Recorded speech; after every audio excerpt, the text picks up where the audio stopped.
Aujourd'hui, 12 février 1910, on engage un premier arbitre canadien-français, on voit pour une première fois le classement général et on passe à travers les résumés du match Wanderers canadien.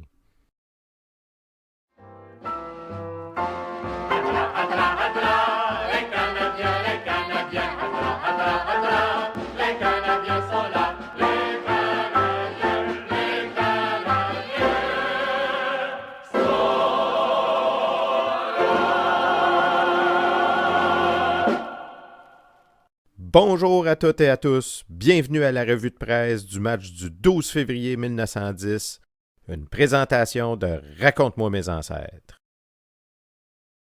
12 février 1910 où les Wanderers rendent visite aux Canadiens au Jubilé de Montréal.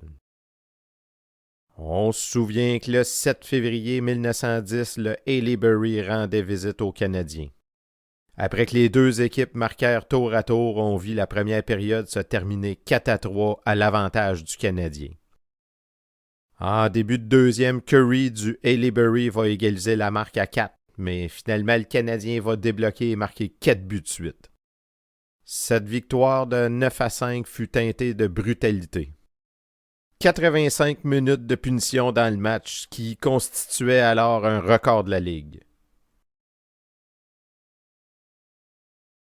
Entre-temps, qu'est-ce qui s'est passé dans le monde du hockey?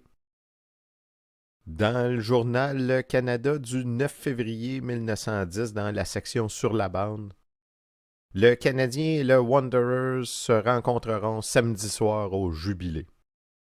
Nous prédisons à coup sûr que la partie sera durement contestée. Le seul moyen de vaincre les Wanderers est de faire courir Russell et Hyland par des joueurs résolus. Poulain et Lalonde feraient l'affaire. Vous vous souvenez qu'on demandait plus d'arbitres canadiens-français.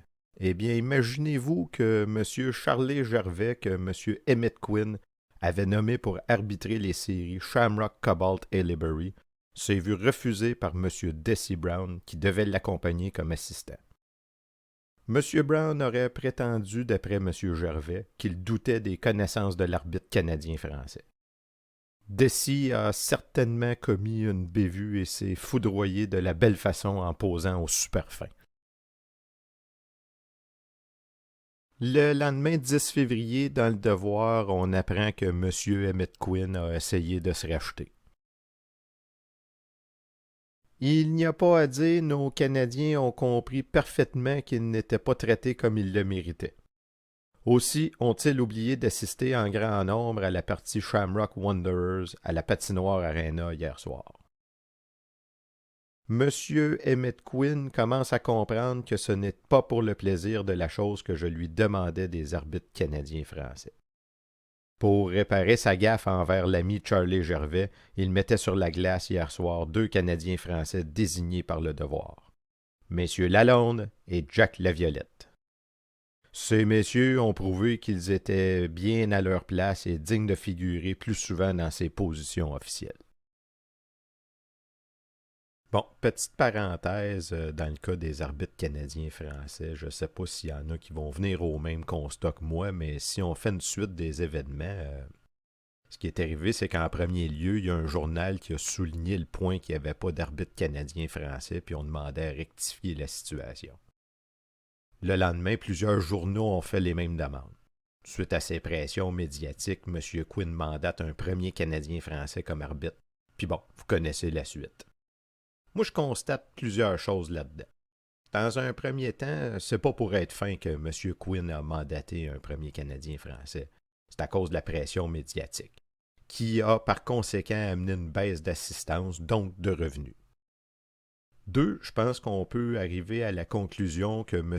Gervais a été victime de racisme. Si c'est pas du racisme, en tout cas, je sais pas c'est quoi. Puis 3, 110 ans plus tard, on dirait quasiment que l'histoire se répète, hein? Avec un PDG d'Air Canada qui comprend pas trop pourquoi il devrait parler français, qui a pas le temps de l'apprendre. Puis finalement, devant une pression médiatique, va finalement trouver le temps d'apprendre le français. Fin de la parenthèse. Dans le Canada du 11 février, on va avoir pour une première fois le classement général de la Ligue. Les Ottawa sont en tête avec une fiche de 6 victoires, aucune défaite. Le Canadien, comme vous devez vous douter, est dans le fond du classement. En avant-dernière place avec une victoire, 4 défaites. 24 points pour, 36 points contre. Toujours dans le Canada, mais cette fois-ci du 12 février, on semble très confiant affirmant que le Canadien était pour être le Waterloo des Wanderers. La partie a eu lieu le samedi 12 février, mais on est dans les journaux du 14 février. Le dimanche, à l'époque, il n'y avait pas de journaux, donc on est lundi 14 février. Le jeu. À la patinoire Jubilé, service spécial aux nationalistes. Près de 600 personnes ont assisté à cette partie qui commença à 8h40. Les Wanderers jouent d'une façon effective. La londe compte en 2 minutes pour le Canadien. Ce dernier déploie beaucoup de vitesse et de sang-froid. La londe compte encore après 2 minutes. Blackford est envoyé au repos pour 2 minutes. Le Canadien a l'avantage. Poulain et Lalonde se distinguent, le Canadien joue la combinaison. L'arbitre Horner est nul et la foule le siffle. Glass compte pour les Wanderers en 7 minutes 30. Lalonde score un 3e point. Glass compte en 30 secondes. Ce pauvre Horner est pitoyable. La foule s'en amuse. Lalonde est blessé par un Wanderers que l'arbitre ne voit seulement pas. Strachan se permet de coacher les arbitres de la galerie des journalistes. Seulement ça. Jack et Poulain sont envoyés à la clôture pour 3 minutes. Le public proteste. Blackford compte pour les Wanderers. Russell répète l'exploit en 30 secondes et Russell compte encore. Résultat à la mi-temps, 6-3 en faveur des Wanderers. À la reprise, Descaries est envoyé à la clôture pour 3 minutes. Pas un club ne paraît satisfait de l'arbitre Horner. Lalonde, en 20 minutes, enregistre un autre point pour son club. Blatchford compte sur un offside en 4 minutes. Johnson joue brutalement. Il est mis au repos pour 3 minutes. Percival se voit obligé de remplacer Horner dans sa charge. Gardner compte pour 2 minutes après une belle course. Les Canadiens semblent fatigués. Russell score en 1 minute. Jack Laviolette ne tient pas sa position.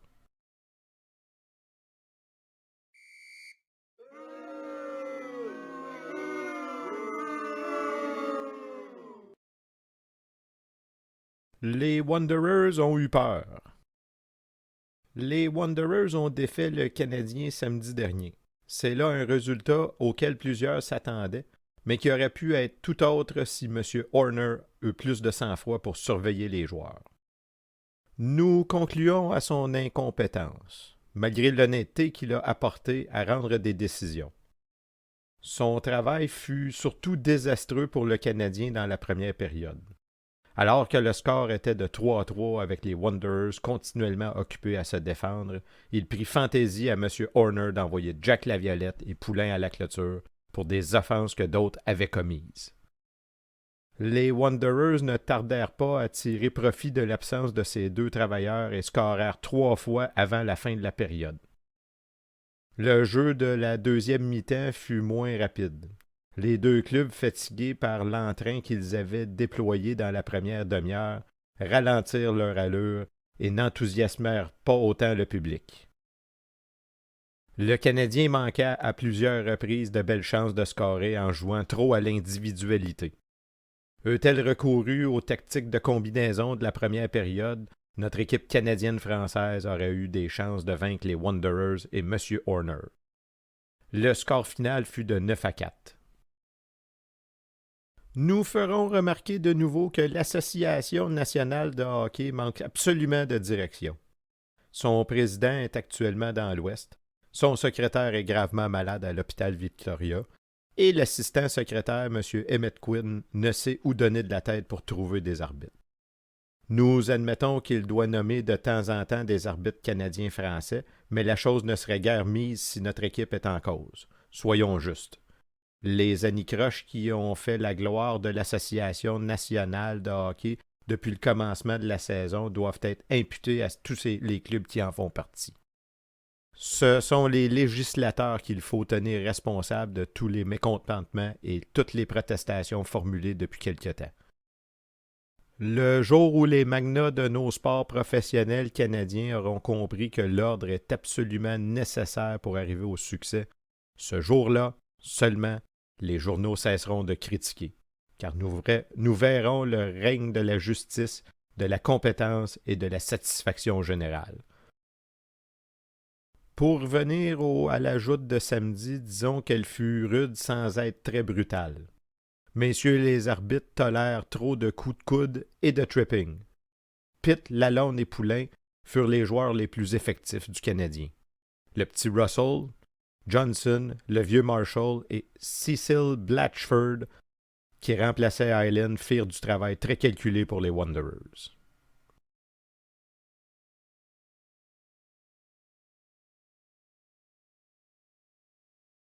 Encore une fois, l'individualité, avec l'aide du mauvais travail de M. Horner, auront amené le Canadien à une autre défaite, portant leur fiche à 1 victoire, 5 défaites.